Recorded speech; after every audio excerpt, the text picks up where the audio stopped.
Siento la necesidad de velocidad. Contacto, 2 Foxpads se aproximan rápido por el sur. Envía a Eagles 107 y 108 ya.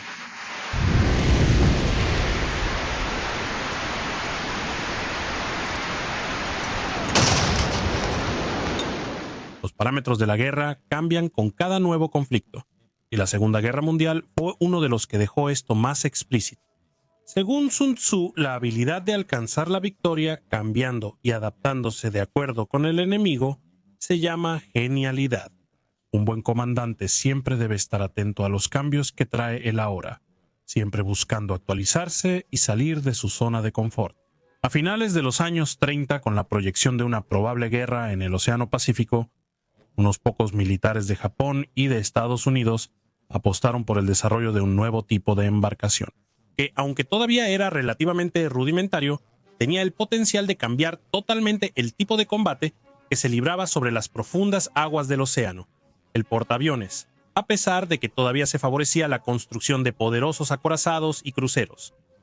La Marina japonesa contaba con 10 portaaviones operativos, antes del inicio de las hostilidades con Estados Unidos. El uso de la aviación naval fue resultado del cambio de doctrina de la Marina japonesa, encabezado por el almirante Isoroku Yamamoto, quien ya contemplaba la eficacia de la combinación de embarcaciones y aeronaves. Desde hace tiempo, Yamamoto sabía que independientemente del número de embarcaciones y armamento que Japón tuviera, la capacidad industrial de Estados Unidos fácilmente podría superar cualquier esfuerzo de la frágil industria japonesa. En un esfuerzo de guerra, eso fue lo que ocurrió. Para frenar el ímpetu estadounidense de continuar con las hostilidades, sin embargo, el almirante Yamamoto planeó un golpe decisivo al inicio de los combates.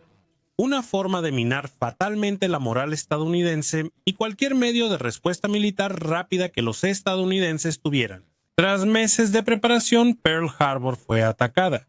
El 7 de diciembre de 1941, un enjambre de cazas y torpederos japoneses atacaron la mayor concentración militar estadounidense en el Pacífico. Acorazados, cruceros, destructores y muchos otros tipos de embarcaciones fueron hundidos o gravemente dañados en las aguas poco profundas de la base naval, en un ataque preciso que también causó graves daños a la infraestructura de la isla. Con la pérdida de solo 59 aviadores, la Marina japonesa había atacado el corazón de la flota norteamericana, causando daños, que incluso el titán industrial tardaría bastante tiempo en recuperarse por completo.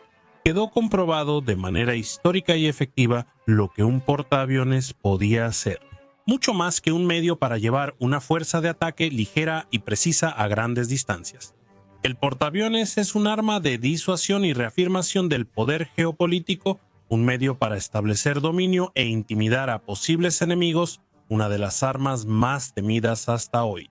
Pero lo que muchos olvidan es que cada vez que surge un arma nueva que destaca en el campo de batalla, pronto aparecerán medidas para anular las ventajas que ofrece. Así fue con el desarrollo del submarino, que inicialmente causó caos en las armadas desprevenidas, pero que pronto fue víctima de los sonares. Hidrófonos y cargas de profundidad hicieron que los siguientes submarinos fueran más silenciosos y viajaran a mayor profundidad, lo que llevó a medidas de destrucción de submarinos aún más eficientes. Y así sucesivamente. No fue diferente con el portaaviones. Estos símbolos de poder, que con los años fueron aumentando en desplazamiento e imponencia, se convirtieron en el corazón operativo de las principales armadas del mundo. Y junto con ese cargo también vino un gran blanco pintado en las cubiertas de todos esos grandes titanes de acero.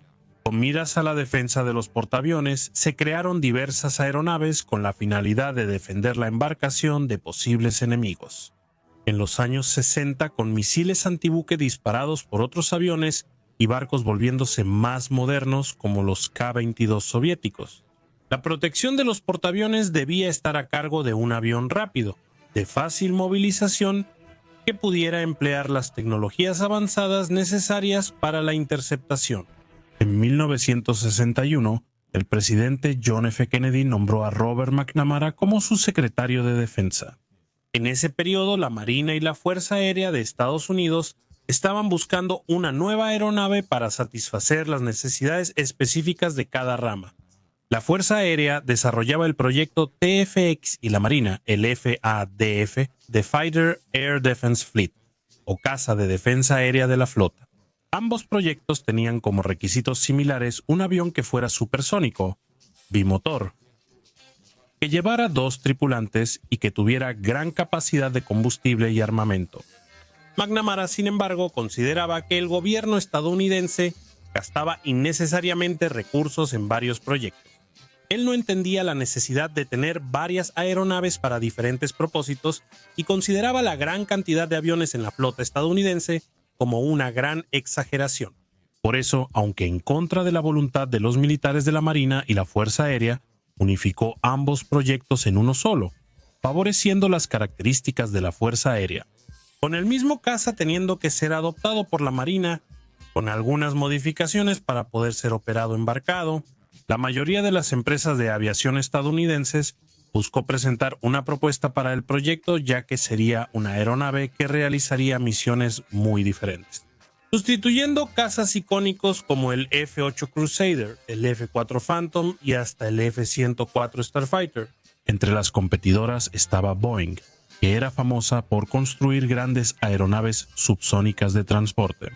Como los requisitos específicos de cada fuerza eran muy amplios, ya que la Fuerza Aérea quería un avión para ataques nucleares a baja altitud, y la Marina quería un interceptor rápido con un radar poderoso, así que la empresa decidió presentar 2 proyectos diferentes. El modelo 818 iba a ser destinado a la Fuerza Aérea y el modelo 818N iba a ser destinado a la Marina, en donde ambas aeronaves compartirían el 50% de sus componentes, cada una con un enfoque diferente para la misión. Eso, sin embargo, hizo que el proyecto de Boeing fuera considerablemente más caro que los otros proyectos. Por otro lado, había una unión entre General Dynamics, que nunca había construido un caza naval, y Grumman, una de las mayores y más eficientes diseñadoras de cazas navales de la historia, con aviones como el F-4F Wildcat y el F-6F Hellcat. Durante mucho tiempo era una tradición de la empresa nombrar sus aviones de caza embarcados con nombres relacionados a felinos, y esa tradición continuaría en su nuevo proyecto. Sin embargo, Boeing acertó al desarrollar aviones diferentes, pues la idea de McNamara de diseñar un solo caza para la Marina y la Fuerza Aérea no agradaba a los militares de la comisión de selección. Los ingenieros de Boeing optaron por priorizar las características solicitadas por la Fuerza Aérea, su principal cliente. Y después de analizar todos los proyectos, la idea de Boeing fue completamente aceptada por la Fuerza Aérea, aunque iba en contra de una de las principales propuestas del programa FTX, que era el ahorro de recursos. Sin embargo, poco tiempo después de la confirmación, la Fuerza Aérea retrocedió y canceló su elección, debido al motor elegido para el avión, el General Electric MF-295, que era solo un proyecto y aún no tenía un prototipo construido. La Marina también había rechazado la propuesta, hecho que ocurrió una vez más durante la llegada de la segunda ronda de presentaciones de proyectos. En el tercer intento, una vez más, la Fuerza Aérea aprobó el proyecto y, una vez más, la Marina lo rechazó. Los almirantes no aceptaban un diseño que no lograra cubrir completamente las necesidades requeridas y no iban a ceder ante los deseos de McNamara. Como resultado, los almirantes fueron transferidos de inmediato a la reserva por el secretario. Y después vino la cuarta y última ronda del proceso. Las opciones presentadas fueron una versión inicial del F-111, con una versión denominada F-111B para la Marina, del consorcio Grumman, General Dynamics y el 818 de Boeing, en donde ambas fueron consideradas muy satisfactorias. Con un diseño exótico de tomas de aire en la parte superior del fuselaje, la ganadora del proceso terminó siendo Boeing. Aunque era más barato de producir que el competidor de Grumman, el ahorro de recursos con las piezas comunes a otros aviones era mucho menor de lo esperado. Sumado a eso, existían las dudas de McNamara sobre la capacidad de Boeing para producir un caza supersónico con capacidad de operar en portaaviones superior a las otras 2 mayores fabricantes de cazas navales del mundo. Esto lo motivó a cambiar la elección del proyecto por la propuesta de Grumman General Dynamics, dando origen al legendario F-111 Aardvark. Aardvark es una palabra de origen africano que nombra a un animal parecido a un cerdo, con un hocico grande y largo que recordaba al morro de una aeronave. El F-111 fue el primer avión en contar con un nuevo tipo de alas de geometría variable. Con esta configuración, el piloto podía cambiar en tierra o en vuelo el ángulo que las alas forman con el fuselaje. Utilizando esta posibilidad, el avión podía volar con las alas abiertas, aumentando la sustentación y permitiendo volar a velocidades más bajas sin entrar en pérdida, y despegar con mayor facilidad, o plegarlas y disminuir la resistencia, pudiendo alcanzar velocidades más altas sin comprometer la estructura y ahorrando combustible. También había un punto intermedio para maniobrar en curvas durante combates aéreos a altas velocidades. Los pilones o soportes donde se suspendían las armas también giraban para ofrecer la menor resistencia posible.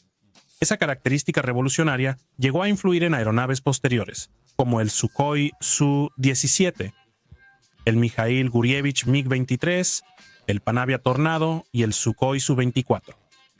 El desarrollo de esa propiedad en las alas fue bastante complicado, con las versiones iniciales del F-111 presentando grietas microscópicas en su estructura, que eran sometidas a grandes cantidades de estrés estructural.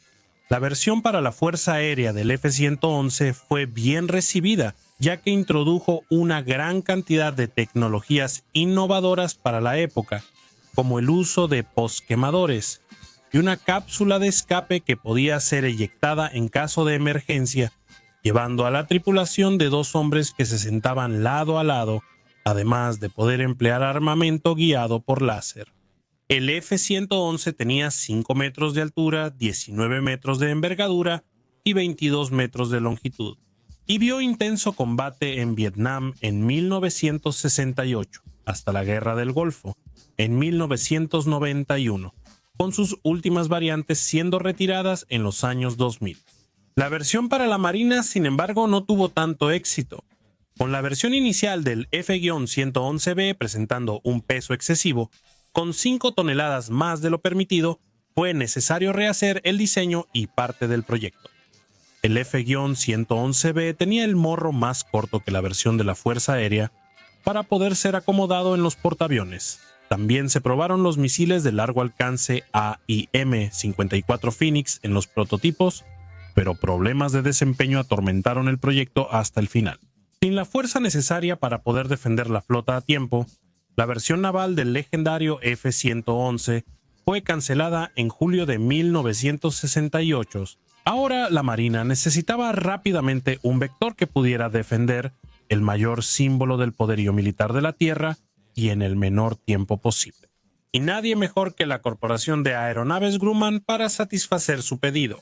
Al ganar un contrato para investigar el diseño de un nuevo caza a reacción supersónico embarcado en 1966, los especialistas de Grumman llegaron al diseño 303. Gracias a la gran influencia de su gerente de proyectos, el vicealmirante Tomás Francisco Connolly Jr., y al jefe de operaciones navales, el almirante Thomas Hinman Murer. Sumado a la tradición de nombrar cazas navales con nombres felinos, nació el gato de Tom, o Tomcat. El proyecto 303, que más tarde recibiría la nomenclatura de F-14 Tomcat, tenía la misión de sustituir a la flota de los F-4 Phantom, además de presentar características de maniobrabilidad superiores al mismo. Durante los combates al inicio de la Guerra de Vietnam, se observó que las aeronaves MiG-21 tenían un desempeño superior en los aspectos de combate aéreo cercano y en posibilidades de maniobra. Los rápidos, pero aún así pesados F-4, sufrían cuando se enfrentaban a los pequeños y ligeros Mikoyan Gurevich vietnamitas, que también contaban con cañones, algo que las versiones iniciales del F-4 no tenían, porque una doctrina fallida estadounidense creía que los combates aéreos solo se desarrollarían con misiles. Muchas oportunidades de derribo se perdieron cuando los pilotos estadounidenses se encontraban a corta distancia del enemigo. pero no podían derribarlo debido a la distancia mínima de enganche de los misiles o al mal funcionamiento de los mismos. La lección había sido aprendida y con base en ella, ahora surgiría una leyenda. La Marina inició entonces el programa VFAX, o Avión de Ataque y Caza Experimental, que después del fracaso del F-111B pedía una aeronave con velocidad máxima de Mach 2, 2 tripulantes, 2 motores y asientos en tándem uno tras otro, y que contara con un cañón Vulcan de 20 milímetros de alta cadencia para combate aéreo cercano. La aeronave debía contar con un sistema de armas moderno con capacidad para emplear misiles A y M54 Phoenix, A y M7 Sparrow y A y M9 Sidewinder. El diseño de Grumman fue uno de los finalistas y logró ganar la competencia a principios de 1969. La nueva aeronave heredaría algunas características de su predecesor fallecido, el F-111B. El sistema de radar AWG 9 banda X Pulse Doppler fue incorporado al proyecto, dando al F-14 la capacidad de combate Beyond Visual Range de Beyond Visual Range, o más allá del campo visual, lo que permitía al Tomcat fijar y disparar misiles mucho antes de ser detectado por los radares soviéticos, o mucho antes de siquiera ser visto por un piloto atento, siendo perfecto para la misión de interceptar aeronaves hostiles que quisieran atacar a la escuadra. Sus dos motores, General Electric F-110, General Electric 400, estaban uno al lado del otro en la parte trasera de la aeronave, generando casi 28,000 libras de empuje. Esa potencia permitía que la aeronave alcanzara 2.500 kilómetros por hora y 15 kilómetros de altitud, con una autonomía de 3.000 kilómetros. Encima de cada motor, en el fuselaje, sobresalían dos enormes estabilizadores verticales, cada uno con un timón con un pequeño ángulo entre sí, lo que hacía que no fueran paralelos. La cabina del Tomcat era espaciosa para su tamaño, con una tripulación de 2 militares, un piloto y un oficial de interceptación por radar, en la posición del piloto. En la parte superior del panel de instrumentos había un Heads-Up Display o Heads-Up Display, un tipo de equipo que proyecta la información más vital en una pieza de vidrio transparente. En el centro estaba el panel de maniobras de combate aéreo, que mostraba las condiciones de los armamentos a emplear, con una pantalla de indicador vertical bastante grande justo debajo, que complementaba la información del Heads-Up Display. La palanca de mando estaba situada entre las piernas del piloto, con la palanca de potencia a la izquierda. La disposición de los asientos era en tándem, y solo el piloto tenía acceso a los instrumentos que controlan las maniobras del avión, como la palanca de mando. El oficial de interceptación era responsable de operar los sistemas de armas, que eran bastante complejos y numerosos, así como el radar de la aeronave. Esa era la razón por la que se requerían 2 personas para aprovechar al máximo las características del F-14. El tren de aterrizaje estaba reforzado para soportar los aterrizajes bruscos e intensos en portaaviones. Además, también contaba con un gancho en la parte inferior para engancharse al sistema de freno en la cubierta. Estaba compuesto por cables de acero resistentes que sujetaban la aeronave y la amortiguaban hasta que el avión se detenía por completo. Con 10 puntos duros en las alas, el F-14 podía llevar un verdadero arsenal para su misión principal, la patrulla aérea de combate. Podía combatir a corta distancia con su cañón Vulcan de 20 milímetros y su Sidewinder, que usaba lecturas infrarrojas a medias distancias. Con sus misiles de radar Sparrow, o derribar enemigos hasta 200 kilómetros de distancia con sus misiles AIM-54 Phoenix. Para evitar retrasos burocráticos, la Marina se saltó la fase de construcción de prototipos y ya inició la producción en serie de la aeronave. El primer modelo fue el F-14A, con 478 ejemplares entregados a la Marina y, curiosamente, 79 ejemplares entregados a Irán. A principios de los años 70, Irán todavía era uno de los grandes aliados de Estados Unidos, y la Fuerza Aérea Imperial iraní requería una aeronave que pudiera interceptar a los Mikoyan Gurevich, 25 que realizaban vuelos de reconocimiento sobre su territorio partiendo de la Unión Soviética. Entonces se ofreció el mejor interceptor estadounidense de la época, solo que sin algunos componentes secretos y con un motor menos potente. En 1979, sin embargo, ocurrió la caída del gobierno del Shah y Irán se convirtió en una república islámica que cortó la mayor parte de sus relaciones con los países occidentales. Por esa razón, hubo un embargo de muchos productos al país, especialmente de armamento. Y por esa razón, después del retiro de los F-14 en 2006, todos los aviones que no serían exhibidos en museos o preservados en otros lugares fueron destruidos, para evitar que cualquier pieza de repuesto pudiera llegar a manos iraníes. Esa es la razón por la que es extremadamente raro ver cualquier modelo del F-14 en la actualidad. El Tomcat participaría en la retirada de Saigón por parte de los Estados Unidos en 1975, pero no llegó a no entrar en combate. El bautismo de fuego del F-14 sería en otro lugar, muy lejos de ahí, en aguas internacionales cerca de Libia.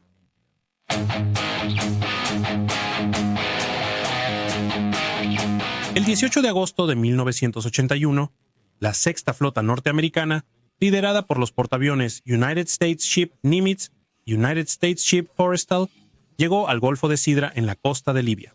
Iniciando ejercicios militares en aguas internacionales, la Fuerza de Tarea autorizó el despegue de aeronaves de alerta temprana I-2 Hawkeye, escoltadas por cazas F-4 y F-14. El envío de estas aeronaves alrededor del área de ejercicios tenía como finalidad detectar cualquier agresión mediante la alerta temprana. El área para el entrenamiento no había sido elegida al azar. En 1973, el dictador libio Muammar al-Gaddafi declaró que toda la región del Golfo de Sidra era propiedad de su país, lo que iba en contra de las convenciones internacionales. Por esa razón, en más de una ocasión, aeronaves libias dispararon contra aviones estadounidenses después de que cruzaran al sur de la línea imaginaria creada por él, llamada la Línea de la Muerte. El presidente Ronald Reagan, al asumir el cargo, decidió desafiar al dictador libio y entonces autorizó la Operación Libertad de Navegación en el Golfo de Sidra.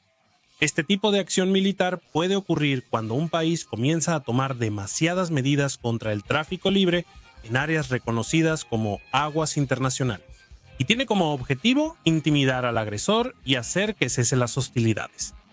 Cuando la Marina estaba definiendo las reglas de enfrentamiento de las aeronaves estadounidenses y le preguntaron al presidente hasta qué punto los aviones debían perseguir a los enemigos, Reagan respondió: hasta el hangar si es necesario. Con el inicio de la operación, la mayoría de las aeronaves interceptores libias fueron enviadas para alejar a los aviones estadounidenses que transgredían la línea de la muerte. 2 Mikoyan Gurevich 25 Foxbat fueron detectados acercándose al área de entrenamiento. Para alejarlos despegaron los F-14, pilotados por el teniente Lorenzo Mudinsky y su compañero, ambos del portaaviones United States Ship Nimitz, pertenecientes al Escuadrón Fighter Squadron 41. El teniente Mudinsky pilotaba el Fast Eagle 107. Tan pronto como recibieron las órdenes de interceptación, los dos cazas F-14 aceleraron hasta Mach 2.3 y se dirigieron hacia las aeronaves hostiles. La increíble aceleración del F-14 los empujó hasta el fondo de sus asientos y ni siquiera escucharon el estampido sónico que hizo la aeronave al romper la barrera del sonido. Los MiG enemigos, con sus sensores completamente confundidos por la acción del patrulla electrónica 3 Orión y los EA-6B Prowlers de guerra electrónica, nunca verían acercarse a los rápidos aviones. El ala del teniente Mudinsky, en cuanto avistó al par de aeronaves enemigas, pasó rápidamente junto a ellas y, tirando una considerable carga G a una velocidad vertiginosa, se colocó en posición justo detrás de los enemigos. El oficial de interceptación del Águila 107, ubicado en el asiento trasero, sacó una cámara fotográfica y tomó la foto del piloto de la aeronave enemiga. Quedó perplejo al notar que el avión enemigo no solo había llegado sin ser detectado, sino que ahora se burlaba de él. Enseguida, el piloto libio recibió un gesto obsceno hecho con las manos por el oficial de interceptación del Águila 107. Después del extraño encuentro, ambos Mikoyan Gurevich 25 rompieron inmediatamente su patrón de vuelo y regresaron a sus bases.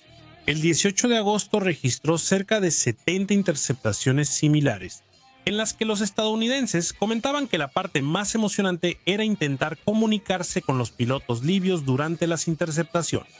Con los buques de combate de Estados Unidos navegando por debajo de la línea de la muerte, el gobierno libio pensó que se trataba de una invasión, poniendo todo su poderío militar en alerta. Como represalia, iban a preparar ataques de interceptación en los días siguientes. En el segundo día de operaciones, el plan para proteger el área de entrenamiento era el mismo, con los E-2 dando alerta temprana y los F-14 realizando patrullas de combate. El teniente Muginsky en el Fast Eagle 107 estaba en misión una vez más, pero ahora como ala del comandante Hank Kleeman en el Fast Eagle 102. Después de una hora de patrulla en su sector asignado, a las 7:15 de la mañana, el comandante Kleeman iba a regresar junto con su ala al portaaviones, cuando su oficial de interceptación detectó un contacto no identificado, a 120 kilómetros al sur, acercándose a su zona de respuesta. Ambos los F-14 intentaron contactar al E-2 Hawkeye, que estaba orbitando cerca de su posición, pero debido al volumen de comunicaciones por radio, la aeronave no recibió la comunicación de los dos. Entrando en una formación Loose-Deuce desarrollada en Vietnam, el Fast Eagle 107 ganó una altitud de 4,0 pies con respecto a su líder y se colocó un poco detrás y a la derecha de él. Después de las maniobras, el contacto enemigo comenzó a desplazarse en dirección a ambos. Entonces decidieron realizar una interceptación llamada Eyeball Shooter, o interceptación ojo tirador. En esta maniobra, la aeronave que sirve de ojo va al encuentro del enemigo, mientras que la tiradora se desliza por detrás de los enemigos para destruirlos. El comandante Kleeman sirvió como ojo, mientras que el teniente Mudinsky sirvió como tirador. Lo que Kleeman no esperaba, sin embargo, era que no se trataba de solo un avión enemigo, sino de dos.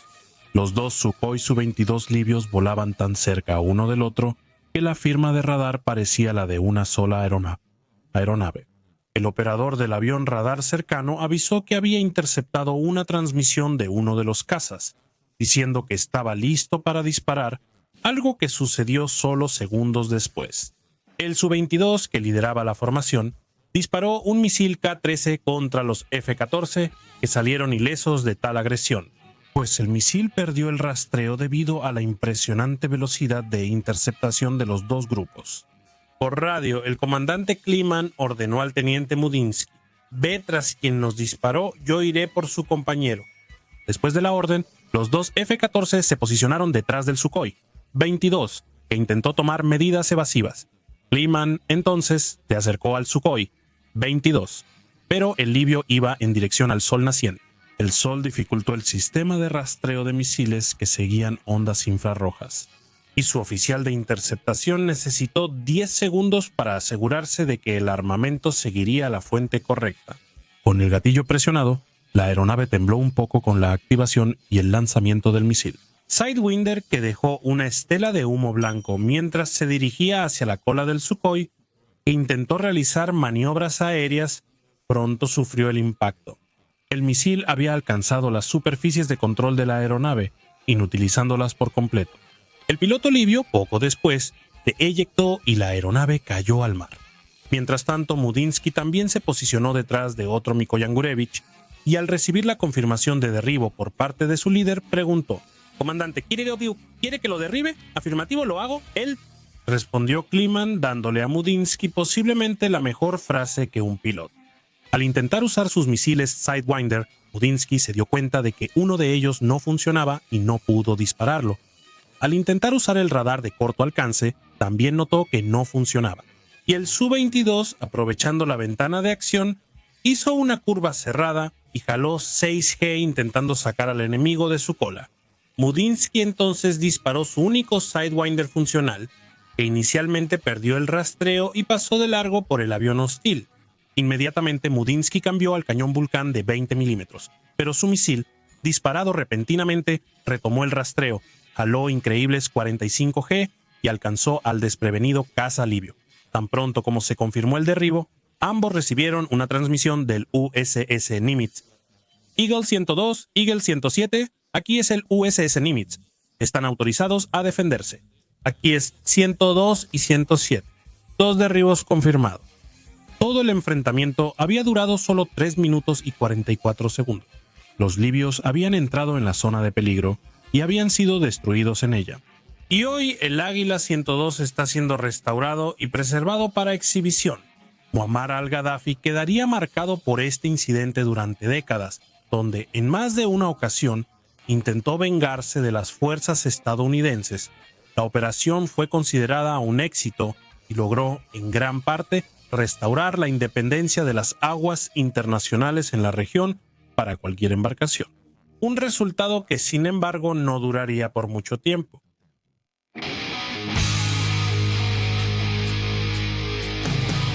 En el mismo lugar donde 8 años antes habían ocurrido los eventos descritos, el portaaviones United States Ship John F. Kennedy se desplazaba en aguas internacionales rumbo a Israel y aprovechaba la ocasión para una demostración de fuerza mediante ejercicios militares con sus aeronaves. Cerca del mediodía, una formación de 2 F-14, los Gypsy 202 y 207, estaban acompañando los ejercicios de una formación de A-16 que entrenaban en una zona alejada de la costa libia.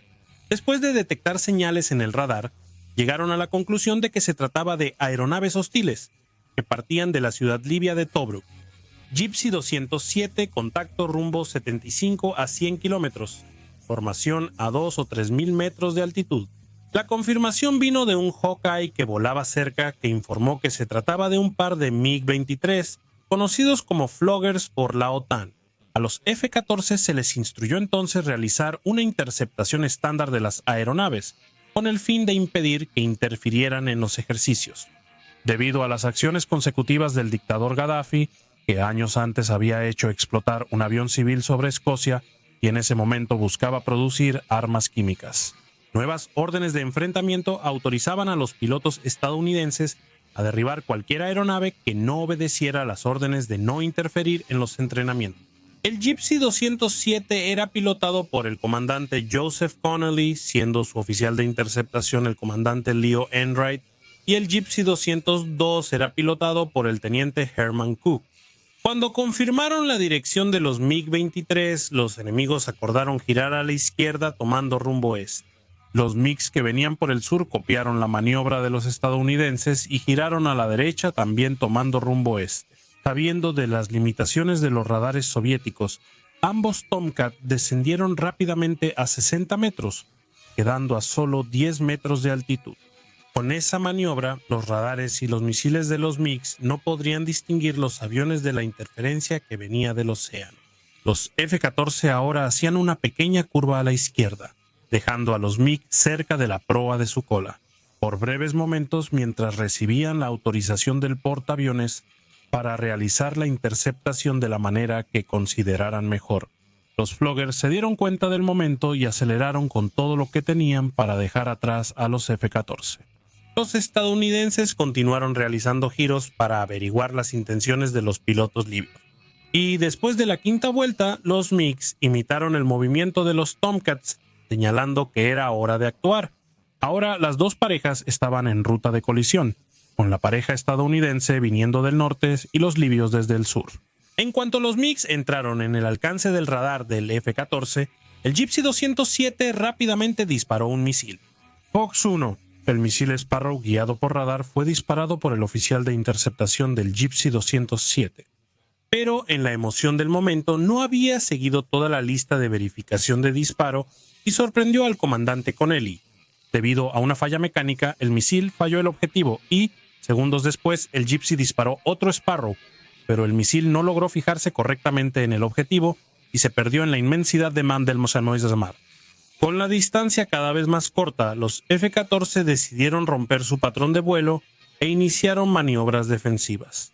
Con el Gypsy 202 yendo hacia el oeste y el 207 hacia el este, haciendo que los enemigos solo pudieran elegir un objetivo, los MiGs iniciaron su persecución al Gypsy 202 sin darse cuenta de que ahora el Gypsy 207 estaba en su retaguardia.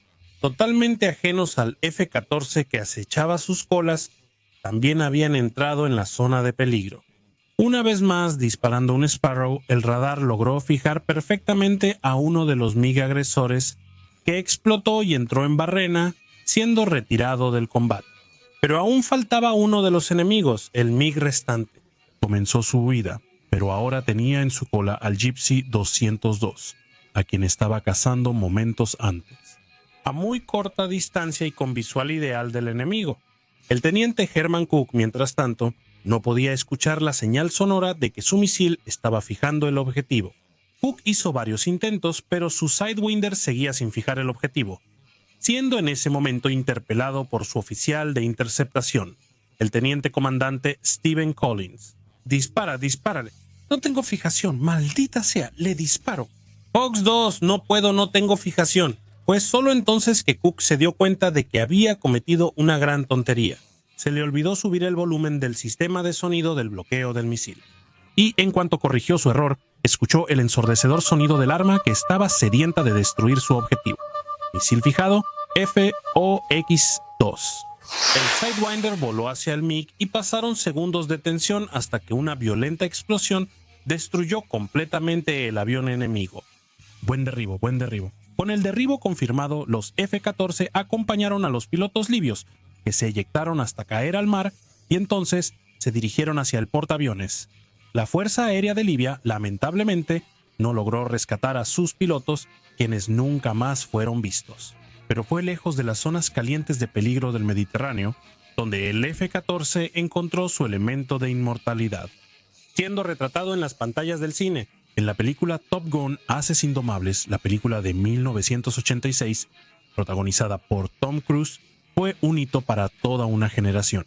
Las escenas cliché de la década de los 80 se intercalaban con el estruendo que hacían los cazas, mientras escenas de la vida real se mezclaban con la belleza de la ficción. La película tuvo tanto impacto que el reclutamiento en la Marina y Fuerza Aérea aumentó un 500% ese año, y hasta hoy no es raro encontrar aviadores con sus clásicos Ray-Ban dorados en los controles de aeronaves por las rutas aéreas de todo el mundo.